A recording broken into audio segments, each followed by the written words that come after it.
মৌসুমী সংসারে সবাইকে জানাই স্বাগত। শুভ সকালের অনেক শুভেচ্ছা, অনেক ভালোবাসা। আশা করি আপনারা সবাই ভালো আছেন। পুরো ভিডিও দেখার অনুরোধ রইল সবার কাছেই। ভালো লাগলে একটা লাইক, একটা কমেন্ট আর একটা শেয়ার করে দেবেন। আপনাদের একটা লাইক আর একটা কমেন্টে আমি পরের দিনে ভিডিও দিতে কিন্তু অনেকটা উৎসাহ পাবো। যারা আমার ইউটিউব চ্যানেল মৌসুমীর সংসার সাবস্ক্রাইব করে পাশে আছেন, অনেক ধন্যবাদ, অনেক ভালোবাসা। আর যারা আমার ফেসবুক প্রোফাইল মৌসুমী বড়াল ঘোষ ফলো করে বা ফ্রেন্ডে আছেন, তাদের সবাইকে জানাই অনেক ধন্যবাদ, অনেক ভালোবাসা। আপনারা এই ব্লগটা দেখছেন কিন্তু সোমবারের। পুরো ভিডিও দেখার অনুরোধ রইল। আবারও কিন্তু অনুরোধ করলাম।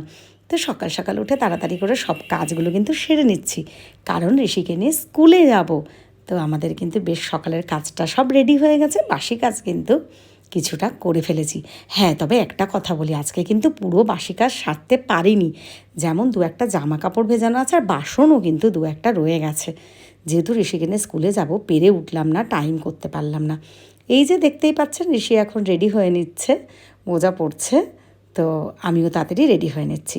আমরা রওনা হয়ে গেছি, যেহেতু দেরি হয়ে যাবে কিনা একটা তাড়াহুড়ো, তাই জন্য ভাবলাম চলো আজকের দিনটা এমনি হেঁটে যাতায়াত করি।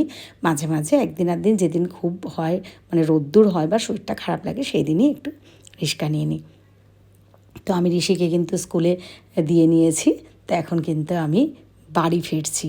তো বাড়ি ফিরে আবার টুকটাক কাজ সেরে কিন্তু আমাকে ঋষিকে আনতে যেতে হবে। আর হ্যাঁ, যখন স্কুলে দিতে গেলাম তখন জানতে পারলাম যে আজকে 2:45 ছুটি, না হলে এমনি 4:30 ছুটি হয়।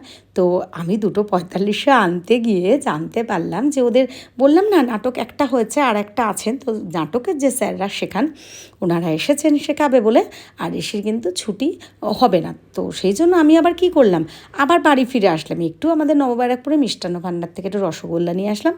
আর হ্যাঁ, যে স্যার নাটক শেখান ওই স্যার বললেন আপনি চিন্তা করবেন না, আমি ওকে ছেড়ে দিয়ে যাব। তো যাক, মানে স্যারকে তো অনেক ধন্যবাদ, এটা আমার অনেকটা হেল্প হয়ে গেছে। তো আমি এখন বাড়ি ফিরে এসেছি। দেখুন মুখ চোখ পুরো একদমই কালো, তার মধ্যে পুরো মুখ চোখ মানে লাল হয়ে গেছে। কালোর মধ্যে এতটা লাল দেখাচ্ছে, মানে বুঝুন যে আমি কতটা মানে রোদ্রে মানে হয়ে গেছি। আমি স্নান টান করে মা কালীকে একটু ফুলটা দিয়ে নিলাম, ঠাকুরকে একটু নমস্কার করে নিলাম। ঠাকুরকে বললাম সবাইকে ভালো রেখো, সুস্থ রেখো। ভেবেছিলাম সন্ধ্যাবেলা, যেহেতু কৌশিক অমাবস্যা, ভেবেছিলাম একটু যাব কোনো মন্দিরে বা কিছু, কিন্তু শরীর একদম ভালো নেই। সন্ধ্যার থেকে না শুয়ে পড়েছে ঋষি আর আমি, আর ঋষিরও আর শরীর নিচ্ছে না। সারাদিন যাওয়া আসা এদিক ওদিক আর কত কিছু কাজ করি, যেগুলো ভিডিওতে যখন ভয়েস দিই মনেই থাকে না, ভুলে যাই। তো যাই হোক, আজকের ভিডিওটা এখানেই শেষ করছি। সবাই ভালো থাকবেন, সুস্থ থাকবেন। সন্ধ্যাবেলা একটা মুড়ি চানাচুর খেয়েছিলাম, আর রাত্রিবেলা এই রুটি মিষ্টি এইসব।